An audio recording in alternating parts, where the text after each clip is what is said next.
What's up, my friends? So recently I was on Pinterest looking for some inspiration for a game that I'm working on, and I ran across this image. And as soon as I saw it, I was like, oh my goodness, there needs to be a dungeon crawler with this as the grid. I know we're used to the typical squares of like D&D or the hexes of games like Gloomhaven, but I feel like we need some more interesting, some more unique grid styles just to bring a theme to life. I mean, can you imagine a fish themed or aquatic theme game with this as the tiles, as the grid? I think that would be pretty excellent. And the funny thing about Pinterest is that as soon as you click on anything, their algorithm is like, oh, you obviously want 1,000 more of that type of thing. And so for the last few weeks, Pinterest on an almost daily basis has been sending me tiles like this, different patterns, different things in people's kitchens and bathrooms and outdoor patios and like all sorts of different grids, different tiles. And I've kind of put together some of the ones I thought were really interesting, some of my favorites, and we're just going to go through them here, and hopefully they give you some inspiration for a dungeon crawler that you could make and have a more unique tile system, a more unique grid system than the kind of tired squares or hexes. And yeah, let's just see what we got. All right, here's an interesting shape. It's almost like a Christmas ornament type of a deal, which is super, a Christmas themed dungeon crawler. Are you Santa Claus? Trying to get through all these things to deliver presents? Are you an elf, a group of elves, and you have to go through this dungeon of Jack Frost? It's Jack Frost's dungeon. Jack Frost has kidnapped Santa Claus, and you, as an elf, you have to save Santa to save Christmas, and you've got a certain amount of time because it's, December 23rd, and you got to get him out by the end of just December 24th because you got to deliver a present. Like, that's cool. That's an automatic thematic timer built into the game, and it kind of pushes the team of elves forward, or if you're Santa, you got to get through it to be able to deliver presents. Oh man, that's interesting. I need to make these games. I don't have time. I need you to make these games. I don't have time. I got all these games already I'm working on. So you get on this, whoever, you are watching this. Right now we got some dinosaurs. Is this a brontosaurus? I think it's a brontosaurus. So a long neck, if you're familiar with Land Before Time. And again, this is another one you probably need to have different colors to make it stand out more. The pencil drawing's interesting. You might want to ink it. You might want to have a darker outline just so everything kind of stands out a bit more. Movement gets interesting with something like this because of the way things fit together, these tails. So, if I'm on this space, could I move to the white space? I mean, it connects. So another thing to think about. But again, even if you don't want to use something as kind of complex in the way everything fits together like this one, just having something simple that is still a dinosaur-themed dungeon crawler. Why? Why do these games not exist? What are we doing as game designers? Like, we have missed so many opportunities to make really cool themed games. What? Oh man, here we go. Everybody loves a good cat game, and I think the market is lacking some cat themed dungeon crawlers. And so here's an idea for your grid with these nice little kitty cats. I think you need to have the different colors though to make them stand out. But this is, again, it's interesting. And even if you didn't want to do this kind of crazy-ish pattern with all the different lines and the way everything fits together, you could do something a little bit simpler that would still be cats. Maybe just cat faces or something, the cat outline of the shape of the head with the ears and things like that. That would be unique. So someone please make cat crawl, kitty crawler. I don't know, there's probably a good pun in there, some good alliteration you could use, but somebody get on that, please. So as I was working on this video, Pinterest sent me another email, and it had this. Now, I'm not saying they're listening, but I'm not saying that. But anyway, this is a pretty cool pattern, so let's check it out. I mean, it's basically just hexes. If you break it down into its other, just simplest form, it's a hexagon pattern, but it has these cute little kitty cats. This is amazing. Why? This game needs to exist.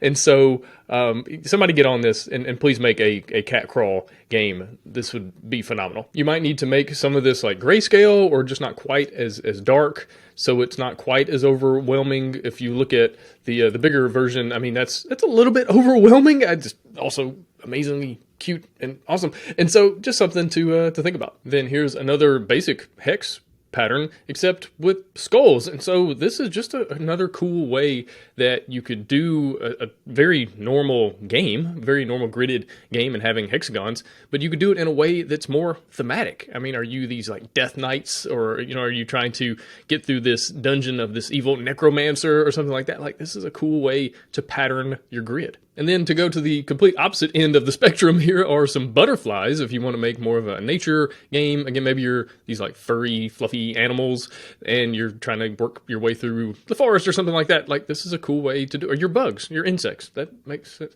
Why are there no insect themed dungeon crawlers? Are there insect themed dungeon crawlers? Let me know in the comments. I'd love to see that. But here you go. These bugs and the way they fit together. Again, you need like the darker pattern around the outside just to make it stand out. And I like how they have kind of the lighter lines on the inside, so you give it that extra texture, and you kind of see, oh, it's a bug. So just something to think about. And I like the way these fit together as well. You kind of build the map as you go. It's just cool. And then we have silly frogs, which I think this would be cool for like an abstract game. That could work, where you kind of have these alternating, back and forth type deals. Nothing groundbreaking, nothing crazy, just another unique way to do it. All right, so I like this one because the shapes are different. It's not just squares, not just hexes, not just rectangles, not just circles. It's all these different things, and each part of the grid could be a different thing. Like maybe these big ones, these big squares could hold multiple characters, multiple miniatures, and the little ones can only hold one. Rectangles can hold two, and I think that's kind of an interesting strategy. Like, you're going to move into a space that borders another space that can hold more, but you're going to cut people off. Like, I feel like there's some really interesting things you could do tactically with a grid like this, or maybe the different things are different types of terrain. Maybe the longer ones are it's harder to hit. Maybe the smaller ones, it's really hard to hit. The bigger ones are more like wide open space, so it's easier to hit. I mean, I feel like there's just so many possibilities, so many options if you have a system, a grid that has different shapes, but at the same time, like, they're all similar. Like, you're not doing triangles and circles and squares. Like, it's all boxes, basically. So I think that's a really interesting idea. And then the line of sight and the movement system, I mean, would be pretty straightforward if you can touch it, maybe orthogonally, not diagonally, or maybe diagonal, whatever you want to do. But that's how you can move into it. You can have line of sight that'd be pretty easy using the typical, straight line, corner to corner type of rules like D&D or other games. Here's another interesting geometric-ish shape kind of thing, pattern, but I like that it's two different ones. And so again, you could have where multiple characters can be in the bigger one, but maybe only one, or one or two in the small, up to 3 or 4 in the big ones. Maybe the smaller ones are, again, difficult terrain. Maybe these are like bushes or trees and you're having to pass through there. I mean, just some interesting ideas when you have different types of tiles, and it's obviously different. You can obviously put like a different color or a different pattern or something like that, put a bush or something. But again, it's simple, but yet gives you a little bit more interesting tactical choices. All right, here we have another animal one, and this one is turtles, sea turtles. I mean, I feel like there needs to be a sea turtle dungeon crawler. I don't understand why that doesn't exist yet. And so, or if it does, let me know in the comments. I'd love to check it out. But I like this one. It's a little bit harder to see with some of the ways the shapes fit together, but at the same time, it's colors. And you could even just say, you have to move from the shell to shell or something like that. But I just feel like it's interesting. It's just a cool idea for a different kind of pattern. All right, I like this one a lot. Again, it's just a shape with this cross or plus pattern, but it's different. And the movement, not too terribly difficult. Again, the line of sight, not terribly hard. You got a lot more corners than typical, so that might be something to think about. Maybe you make them different colors, alternating black and white or red and blue or something like that. But again, it's just kind of interesting to think about how would you handle this differently? Or maybe this one's just kind of a normal pattern, so it wouldn't be as challenging. All right, another fish one. There's a lot of fish patterns for some reason. I don't know why people like to tile their homes with fishes. But anyway, so this is another one that's just kind of interesting. If you wanted to make an aquatic themed, or this could be almost like an abstract strategy game, that'd be kind of cool. If, almost like a Go or a checker style thing where you're moving to the different places. This one's interesting because it changes. So you have the fish here at the bottom, and then as you go up, it morphs into birds. And I thought, oh, that's interesting. Even if you don't want to use this pattern, because this would be a little bit more challenging to use as a grid for a tactical game, just because of the way the shapes are, they're kind of odd. But just that idea of going from one type of pattern, one type of of animal in this case, and it morphs, it changes into a different one. That's interesting to think through. Okay, as you move through a tile, you go from point A all the way, the entrance to the exit. What would it look like to have a different type of grid? Like if it goes from here, which maybe it does different damage, or maybe you have different movement rules, but as you move throughout, maybe it gets more precarious, more interesting, more dangerous. Maybe your characters get more boosts, their stats change a little bit, maybe enemy stats change a little bit, but in one tile, you could have more dynamic tactical play just because the things are changing, and you're representing that on the grid, right? It's not just the players having to remember that, they're seeing a visualization of that on the board. All right, here we have more fish. Like I said, there's lots of fish. I like the way these fit together really simply. It wouldn't create that much different tactical nature than like a typical Gloomhaven where you have, it's basically a hex. I mean, you got 6 that can go, one in the middle and then 6 around it, and then that kind of repeats. But again, it's different. It's not just hexes. It's something a little bit more unique. All right, this is an interesting pattern. Now, these are, I think, stools that fit next to each other, which is kind of interesting, but I just like this idea. I think there are some Euro games. I want to say Inish. Does it have tiles like this? I think there's some games I've seen before, maybe not dungeon crawlers, but they have tiles similar to this, and the way they fit together is interesting. And again, it's not changing the game that much, but it's different, and I think that would draw players in. The way you could put art on these, the way you could change up the borders a little bit so they fit together, but it's not just squares or hexes. Keeping with the animals, we have a whole bunch of octopus, pretty sure is the plural of that. Again, I think you need the different colors to make each one stand out, but it's different the way these all fit together. And I could see someone, hiring a really good artist to create something like this, even if he didn't want to do animals, but, especially an octopus that has kind of all these different tentacles that make it a little bit interesting as far as like movement and whatnot. You might have to think a little bit harder. So I think you got to be careful of that. Overloading your players with like having where they have to stare at the board to figure out, okay, where can I actually move? Is that touching there? Okay.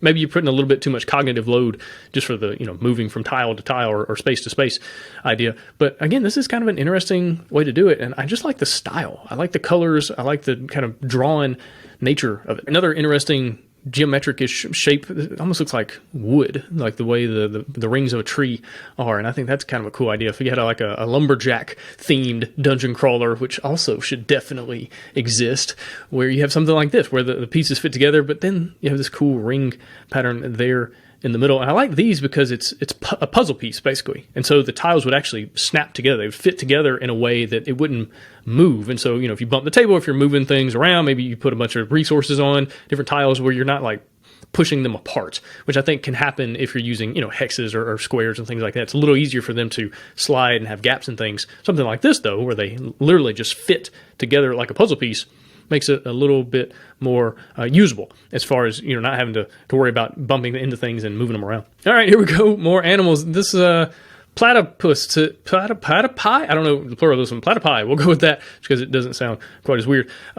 Interesting with the feet patterns, the way they come together. Maybe that could be a different thing, a bonus, a modifier if you're in one of these spaces. And again, you could have the big area that gives a space for multiple characters. 3 or 4 can fit here, but then only 1 can fit on each foot piece, and then whatever you're touching, maybe you almost have to use diagonals here and can't really do orthogonal. This is the way that everything's kind of laid out, but that could be interesting. Have terrain pieces in some of these. Just a cool idea. Why is there not a platypus themed dungeon crawler? I feel like we have gone way too generic. It's all, elves and dwarves and humans that are fighters and thieves and stuff like that, which is cool. It's fine. Nothing wrong with that. You definitely get that nostalgia bringing up, the stereotypical kind of classes and roles and species and things like that. But man, I feel like there's just so much space to do some interesting, different dungeon crawl, ideas, characters, types of things. So another like outdoorsy theme here with the leaves. I mean, are you a group of squirrels and you're fighting your way through? I mean, Mice and Mystics did a really great job kind of creating that mouse theme as a dungeon crawler, but I feel like we need more, furry forest animals to run through a dungeon to defeat the evil, I don't know, in Mice and Mystics is a giant cat. I don't know what are squirrels afraid of? Whatever they're afraid of, you have to defeat that at the end, and you have to get back home to your giant tree. But this is such a cool idea. I like how everything comes together at a point right here, and so that's kind of cool. And if you look at it, this actually makes a hex. You have 1, 2, 3, 4, 5, 6. You have 6 sides that come together to make up a bigger shape, and then you have 1, 2, 3, 4, 5, 6 spaces there in the middle. That's an interesting idea. And so if you outlined that thick, like a thick dark line around the outside and had a little bit thinner on the inside, you could almost have two different movement opportunities. That's something I do with my game Robomon, where it's a grid-based system of squares, but then there are smaller squares and then bigger squares that outline around it. And so the really big Robomon move in the big ones, they make these huge movements. They only move 1 or 2 spaces at a time, but they take up a huge amount of space. And then the smaller robots, the smaller Robomon, move in the smaller spaces, so they might move 5 or 6, but it's, the smaller ones at a time. And that was my way of making things a little bit more interesting, a little bit more unique. But that was before I saw all of these opportunities. And I kind of wish I could go back and do something a little bit different just to make it more unique. Oh, this is cool. These different pentagons that kind of come together again, where you've got like a bigger shape and then the 4 smaller ones in the middle there. But I just love how these things fit together. I love this overall like vibe of the colors and the sheen. Man, this is such a really cool pattern. This could work for even just a generic dungeon crawler where you've got knights and paladins and that kind of thing. But just the way the tiles come together, movement would be pretty simple. Like whatever you're touching, it's got some diagonal opportunities. You can just say it has to touch on a full side, not at the points, but on the full side you can move there. Or if you wanted to give some characters like extra movement so they can move across the points, across basically the diagonal, that's interesting. All right, more animals. Got some cool lizards, some geckos or something like that. A gecko-themed dungeon crawler. I mean, I feel like you could just make an animal-themed dungeon crawler in general, and then you have a platypus, a lizard, maybe a dinosaur. Although I feel like a dinosaur game should exist all on its own. 65 zillion years ago, whatever it was, and then you set it there and you're running through. Or maybe it's kind of like that new movie with Adam Driver. I don't know if you saw that. It's pretty good. I enjoyed it. It's like a nice little 90-minute movie. It's not going to win any awards, but it was fun to watch. I think it's called 65. But it was really good, and it was about these people that they didn't go back in time. They were just from somewhere else and something like that. But anyway, they ended up on this planet, and they're dinosaurs. And so I think that's kind of a cool idea too. Maybe for your dungeon crawler, they go back in time, or they just discover a new planet where it's still the era of dinosaurs, and so you're humans, but you got to get through. Maybe you had to get to your ship was destroyed on impact. You got to get to the escape pod, whatever, and get off. Like, that's a cool idea. That's not just, hey, go down in the dungeon and find some gold and then buy some stuff, level up. Like that's cool, but there's a few of those out there, and so doing something different. And then Pinterest was like, hey, instead of sending you individual ones, we're also going to send you stuff that's just like a whole bunch at the same time. And so these are kind of cool, just all these different shapes, the good old trusty hexagon here, but then some of these different ones. And again, it's just interesting. There's options.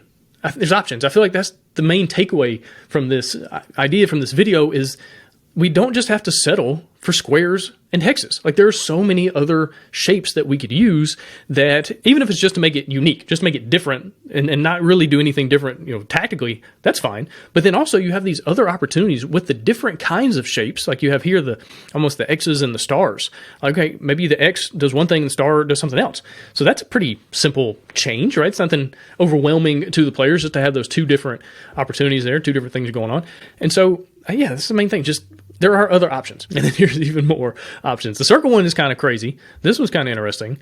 Movement gets a little bit wonky sometimes. I guess you just say, whatever you're touching, if you can touch it, you can move to it. Line of sight might be a little bit interesting because you don't really have a point like you do in D&D or something like that, where you go from corner to corner. But hey, if you can touch one part of a circle and then draw a straight line and touch any part of another circle, you got line of sight. Okay, problem solved, easy. But you just have all these different shapes. Here we have squares and then broken up into triangles. That's kind of cool. We got more Christmas ornament ideas, right? Oh, down here we have the squares, but then you also have like these little diamondy shapes, thrown in there as well. Maybe the diamonds give you modifiers, power-ups. Maybe if you're in a square and whatever the two little diamonds are, they give you a bonus, right? So if you're in this square, this one gives you +1 to strength and +1 to speed. But if you move down here, well, you got the +1 speed still, but now this one is +1 to stealth or something like that. That's cool. All right. So now players are having to think more tactically about where they're going to move. And it's not just, okay, I walk up next to the monster and I beat it to death. And so I just have to be right there next to it. And as soon as I get next to it, movement, tactical nature of it is over. Who cares anymore? Now it's just swing my sword until it dies.